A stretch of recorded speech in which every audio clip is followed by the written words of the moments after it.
আসলে নবাবগঞ্জের মধ্যে এখন বর্তমান দেখার মতো একটা সুন্দর একটা পরিবেশের জায়গা, রাস্তার পাশে। আমাকে দেখে খুবই ভালো লাগলো। পূর্বে আমি নবাবগঞ্জে এরকম ফুল দেখি নাই, তবে এবার আমার দেখে খুব ভালো লাগলো।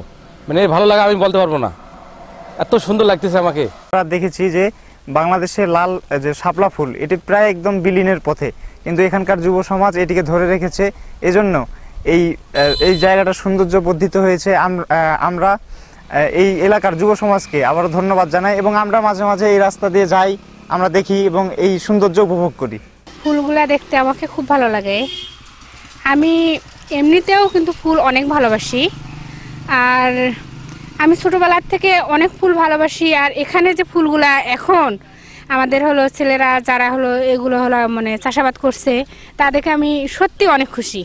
দূর দূরান্ত থেকে আসে, যাই যেখান থেকে আসে রাস্তার ধারে দেখে সৌন্দর্য দেখে দাঁড়ায় থাকতে পারে না, তারা নামে এবং রিলস বানায়, ভিডিও করে, ব্লগ ভিডিও, বিভিন্ন ধরনের ভিডিও তারা কমপ্লিট করে। আমাদের ছোট মহেশপুর এইটার নামকরণ করা হয়েছে নিশিকুঞ্জ। পানির উপরে ভাসমান টং দেই, টঙের পরে রাস্তার সাইড দিয়ে আমরা গাছ লাগানো শুরু করি। গাছ লাগানোর পরে পরে আমাদের মাথায় চিন্তা আসে যে লাল শাপলা হচ্ছে দেশ থেকে বিলুপ্তের দিকে আর কি। তো আমরা এখানে লাল শাপলা লাগানোর উদ্দেশ্যে উদ্যোগ নেই। গ্রামের যুব সমাজ সবাই একত্রিত হয়ে এটাকে আমরা পরিচালনা করতেছি।